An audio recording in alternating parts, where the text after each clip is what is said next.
Ito may tanong ako sa inyong dalawa. Honest kayo dapat Agree ba kayo na beauty is ageless? Oo naman.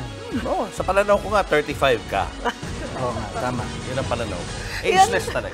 Yan po ang pinatunayan ng 69 years old na kandidata ng Miss Universe Philippines, Quezon City. Childhood dream daw niya yan. At wala namang masama kung subukan niya itong tuparin. Ito nga lang nakakalungkot. Ayaw paawat ng mga basher. Ako yun ang mahirap. Pero may pang beauty queen na sagot dyan, ang lola nyo. Kilalanin siya sa report ni News 5 digital producer Von Belinario. Sa kanyang dating at aura, tindig at porma, at nag-uumapaw na ganda at kumpiyansa, kitang-kita ang pagiging bukanera. Yan ang ageless beauty ng QC na si Jocelyn Cubales. Sa edad na 69, siya na ang pinakamatandang kandidata sa upcoming Miss Universe Philippines Quezon City.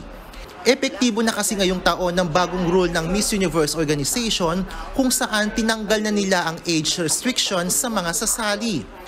Bukod pa ito sa pagiging bukas nila sa mga trans women, nanay at mga married at divorced women.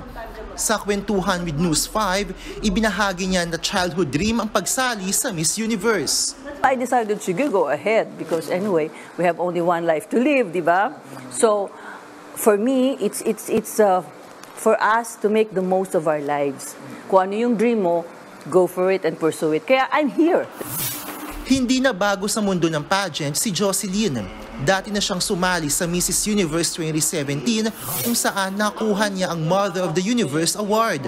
Sumabak na rin siya sa Mrs. Asia International at iba pang pageant.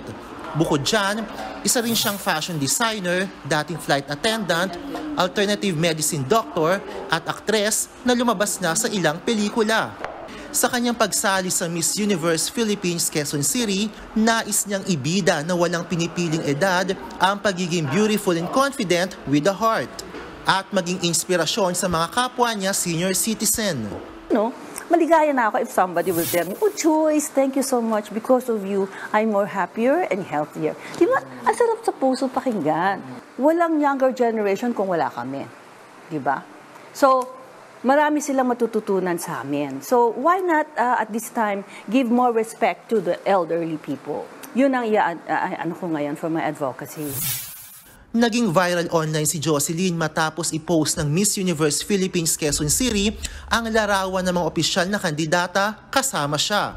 Kung marami ang pumuri, may mga nambash din at ginawang biro ang kanyang pagiging official candidate. Ang say ng lola nyo, I just want to tell them that if you have the power to change the world and make a difference, will you give it to somebody else? abangan ang coronation ng Miss Universe Philippines Quezon City sa February. Hello, Universe, and I thank you! Nagbabalita mula sa Frontline, Von Belinario, News 5. Mga kapatid, Cheryl Cosim po. Iba na ang may alam at may pakialam sa panahon ngayon.